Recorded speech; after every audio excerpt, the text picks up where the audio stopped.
Dimetilsulfuro,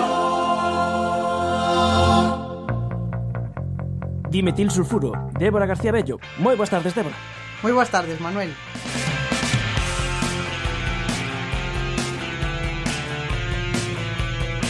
A química é unha ciencia da que ás veces se ten medo, pero con coñecemento podemos poñer as cosas no seu sitio, como por exemplo o caso do glifosato. Que é o glifosato?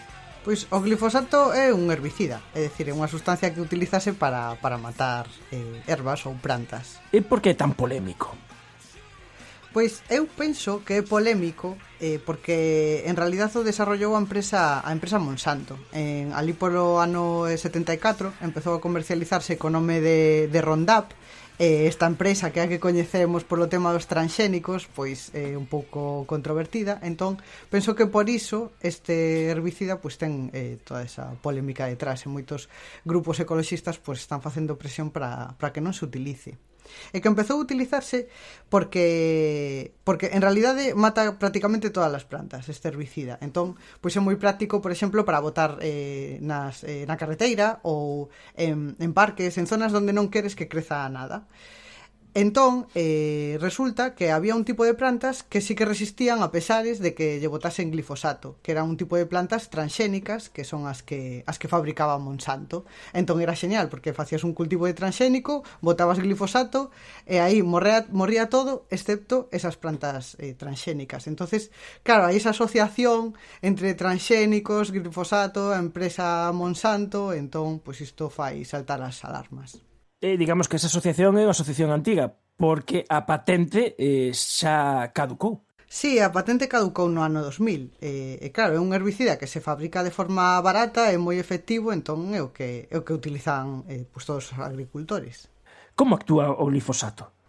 Pois, en realidade, o glifosato actúa na fabricación duns aminoácidos que son esenciais para a vida das plantas. Entón, o que fai é que non se sinteticen, entón a planta acaba por morrer. Estos aminoácidos, en realidade, esta biosíntesis de aminoácidos que se rompe solamente afecta as plantas, porque non a temos as persoas nin outros animais. Co cal solamente afecta as plantas. Por eso tamén é positivo o uso deste herbicida, porque non afectaría en nada a saúde nin de animais nin das persoas, lóxicamente.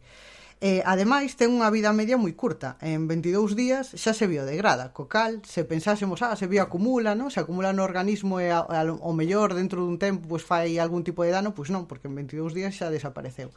Entón, non daría ningún tipo de problema. O que ocorre é que fixeron os estudios, como fanse sempre, con todas estas sustancias novas, se ten algún tipo de acción toxicolóxica, e estudiouse tamén se será potencialmente canceríxeno. E por aí ven un pouco a controversia. Contoche un pouco, porque houbo como un enfrontamento entre a EFSA, a Autoridade Europea de Seguridade Alimentaria, e a Axencia Internacional para a Investigación do Cancro, que depende da Organización Mundial da Saúde, e parecía que chegaran a conclusións diferentes, porque a uns puxera este herbicida no grupo 2A dos canceríxenos, pero hai que recordar que o do grupo 2A pois son simplemente atende a si hai nivel ou non de evidencia de que hai un posible risco de que poda xerar cancro. Isto non quere dicir que provoque cancro. Por exemplo, traballar nunha perruquería tamén está no grupo 2A e non se proíbe traballar nas perruquerías, non? Para que se teña un pouco a medida. Ou a carne vermella, por exemplo. A carne vermella, exactamente igual. O de, por exemplo, tomar a hierba mate quente, pois tamén está no grupo 2A, ou seja, ese é o nivel de perigo. Que é un grupo que se chama que probablemente poden producir cáncer, pero aquí non cuantificas e entonces pode haber un risco, pero non te dice ese risco moi alto, moi baixo, ou nin dosis, nin nada desto. Efectivamente. Entón, en realidade, non había tanta disparidade entre o que dicían na EFSA e o que dicían na OMS. A EFSA o que fixo foi publicar un metaestudio. Un metaestudio é coller todos os estudios que tiñan ata esa fecha e ver que era o que dicían. Analizaron 1500 estudios científicos e chegaron á conclusión de que nin era tóxico o glifosato nin potencialmente canceríxeno. Desde o punto de vista da evidencia científica, o glifosato non presenta problemas, pero inda así no seo da Unión Europea si hubo confrontación entre grupos de países, entre algúns que querían continuar co seu uso e outros que o querían prohibir. Sí, pero era o que te comentaba ao comezo. En realidade é unha mala interpretación quizáis de algúns grupos ecoloxistas. Entón, claro, se a maior parte da cidadanía dun país pois ten máis o mellor máis afectos por esas organizacións ecoloxistas, pois fíase máis dos consellos que podan dar esas asociacións que o que pode dicir a evidencia científica. Entón, eu penso que algúns países votaron que non se utilizase o glifosato un pouco para satisfacer a opinión pública, pero non fiándose da evidencia científica. A evidencia científica dinos que non hai ningún perigo en utilizar este herbicida. E finalmente aprobouse unha moratoria por outros 5 anos máis. Pois sí, agora en decembro fíxose como a última votación a ver se utilizaba ou non este herbicida e aprobouse, así que teremos glifosato para rato. A Unión Europea mantén o uso do glifosato e, pola contra, atopámonos, por exemplo, en Galicia e en España, algúns concellos que se declaran libres de glifosato. E cal é a alternativa? Pois, mira, en Galicia, en outros sitios, isto de cidades libres de glifosato ou de herbicidas tóxicos que encontramos a veces carteliñas por aí pola calle, pois o que din é utilizar vinagre. Chámano vinagre, que realmente non é vinagre. O vinagre é unha disolución que leva ácido acético, pero o vinagre o que todos comemos na casa é unha disolución que tan só ten un 5% de ácido acético. Ten moi pouquiño, xa cheira e xa é unha sustancia forte. O que utilizan, o que chaman vinagre, con comiñas, é realmente unha disolución máis concentrada de ácido acético. Isto o que fai é que quema. O que fai é quemar as plantas. Entón, o quemalas, pois, deixan de crecer.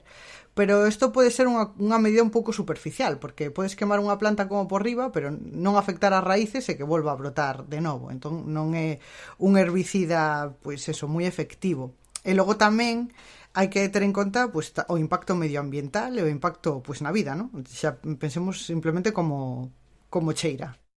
Os que temos traballado no laboratorio con ácido acético ben sabemos que o cheiro é moi forte e moi molesto, máis aló do cheiro que molesta respirar o ácido acético, a concentracións son un poquinho máis elevadas.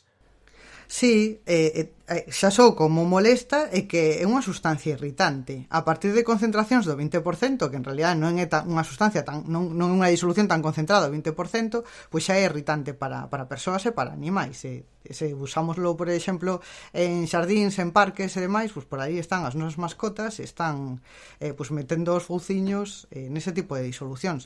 E logo, claro, é unha sustancia, o ácido acético é unha sustancia ácida, como indica o nombre, entón iso altera o pH da terra, entón pode acabar afectando a estrutura dos solos. Pois, grazas á colaboración de Débora García Bello, soubemos do que nos di, da evidencia científica que temos sobre as propiedades e o uso do glifosato con relación coa polémica suscitada dentro da Unión Europea. Moitas grazas, Débora, por contárnoslo unha vez máis. Moitas grazas, Manuel.